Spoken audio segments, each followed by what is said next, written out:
So we're going to get really raw and honest today. So I want to talk to you a little bit about how to overcome obstacles and how to break cycles. So I put a picture up here. So in this picture, collectively, the people in the picture have... Thank you. Hello. Come on in. So in the picture,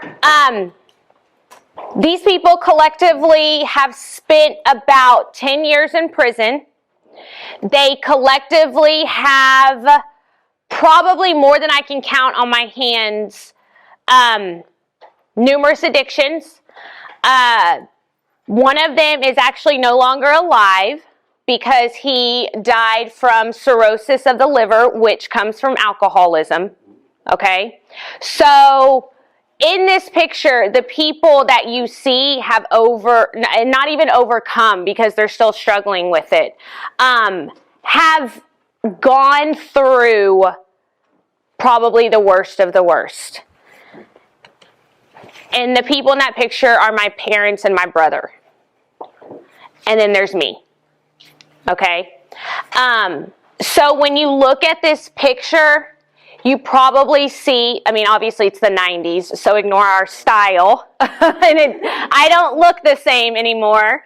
But when you see a picture like this, or someone posts something like this on Facebook, you think, oh my gosh, the all-American family, right? They have everything going for them. They have a kid involved in sports. They have a beautiful teenage daughter. They're married. But what you don't see is what's going on at home. This man is sitting in his recliner, strung out on cocaine and drunk with a pistol in his lap when I walk in the door every day because he's having hallucinations that DEA is hovering over our house. This woman is addicted to meth, but hides it really well because she has a really, really good job. Okay? And this girl is getting up and going to school every day. She's third in her class. She's making straight A's, and she's going to Baylor in the fall. But you don't see what's going on behind all of that. Okay? So I want to talk to you about breaking the cycle. If you've never heard this term before, often kids who are born to parents without college degrees, or who are born to parents that are in poverty, or are born to single family, like single parent households, they often get stuck in this, what we call a cycle. And it's really hard to get out of, because when you're born without opportunity, it's really hard to find opportunity, right? And it's really hard to make things happen for you because you don't necessarily have people that show you those types of things.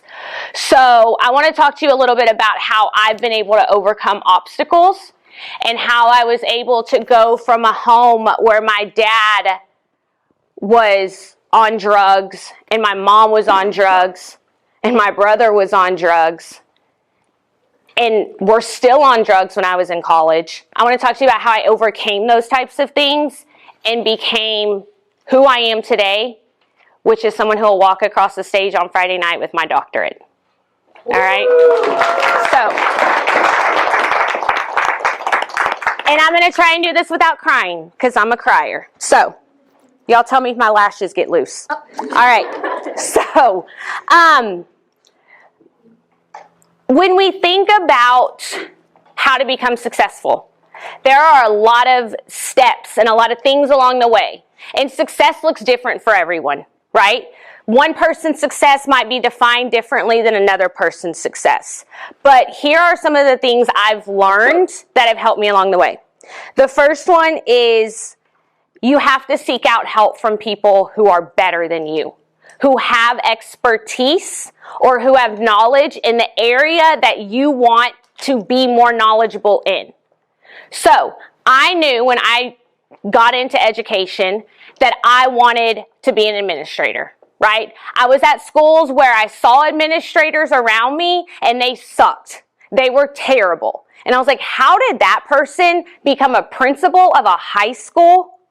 And I know I'm smarter than them. I know that I'm more capable than them, but yet they're leading all of us. So often when we see bad examples of leadership, we learn how to pivot from that and become a better leader. So the first thing I knew I had to do was surround myself with people who were more knowledgeable than I was.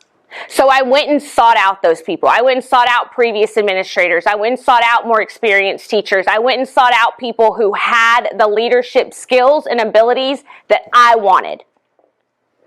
Surround yourself with people who are experts or who are knowledgeable or who know more than you in the area that you want to be in. Okay? Coaches. If I want to be an Olympic swimmer, I'm going to go find the best swimming coach so that he can teach me what he knows. Okay? The second thing I learned was you have to lean on those people at times. We often say marriages are 50-50 or friendships are 50-50, but they're not always that way. One day I might only have 20% and I need you to pick up the other 30 that I can't. So it may be 80-20 that day. But I've learned to lean on people around me when I need help, when I need support, when I need encouragement, when I need knowledge. I lean on those people. There are days I walk into Mr. Drain's office, I sit down, I shut the door, and I say, I just need to vent. I just need to cry. I just need to tell you what happened so that you can help me become a better person as I'm navigating this situation. So I lean on those people around me, okay? As we said, we seek out help from those with expertise. You also want to seek out people who are at the same level as you, but who are better than you. So when I was a teacher in a classroom, I was at a school where every teacher there was a veteran teacher. They had taught more than 20 years. They all knew what they were doing. Think Mr. Cole, right? Like he knows what is going to happen in his class every day. If I asked him, what are you going to do in your class on February 21st? He'd probably be able to tell me, right? He's been doing that same thing for probably like 17 years, right? So he knows what he's doing. If I wanted to become a really, really good government or economics teacher, who would I go see? Mr. Shevlin, right? So you go seek out people who are on the same level as you, but who are better than you. If I want to become a really good runner, I'm going to run with other runners. Turn and talk really quickly, 30 seconds. What does the phrase iron sharpens iron mean? Go. Turn and talk really quickly. It's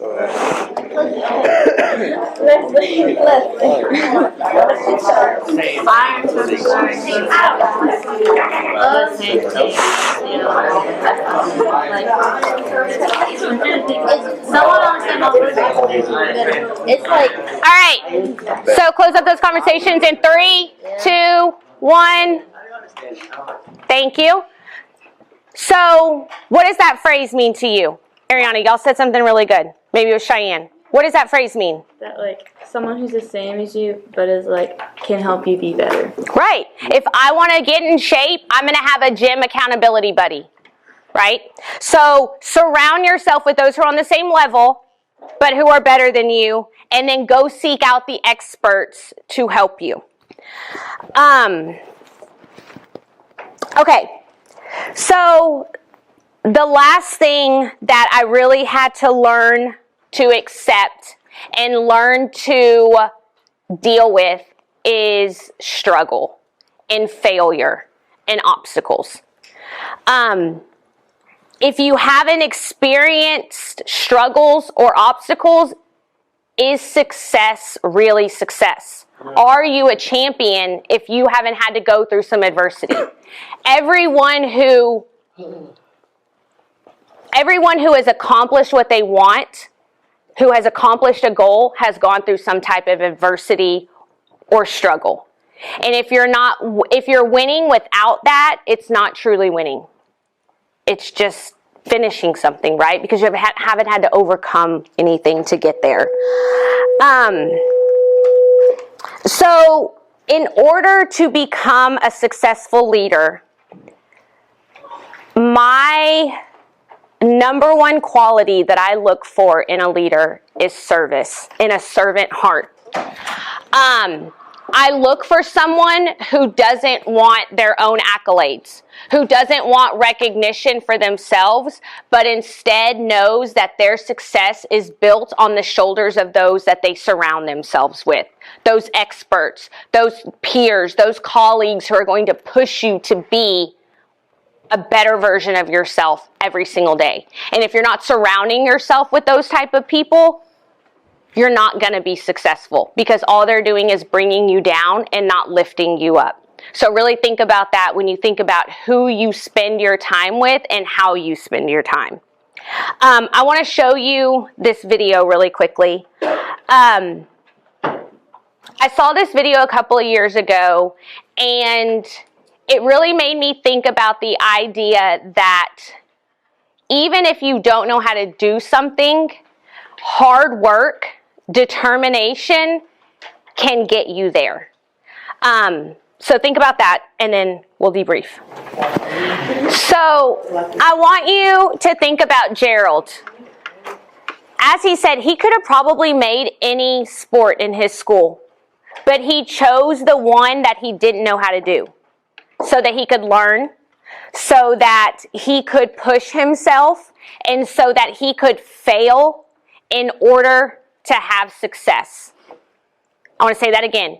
He set himself up so that he would fail in order to have success. How many of you have ever done something that you know you're not going to win at, that you know you're not going to be successful at, but you do it anyway? Because that's where the true learning comes. Right? The true learning comes from the struggle. It comes from failure. It comes from the hours that you put in when no one else is looking, when no one's watching you. Because true leaders are made in the off time. Championship teams are made in the off season. We're not going to win state if we don't start training until 2-a-days. We have to be training in January to get ready for that next season, right? Same thing with leadership. Same thing with success. What am I doing right now that will set me up for success in the future? What am I putting in the pool, even though I can't swim, so that my team can go to state? That's what I want you to think about. And for Gerald, like I said earlier, it wasn't about him being the one that got his team to state. It was about his team going to state, right? Gerald's not going to state. His team is going to state. So he surrounded himself with people that were better than him, that were experts in his area in order to be successful. And that's what I want you to think about right now, today, moving forward.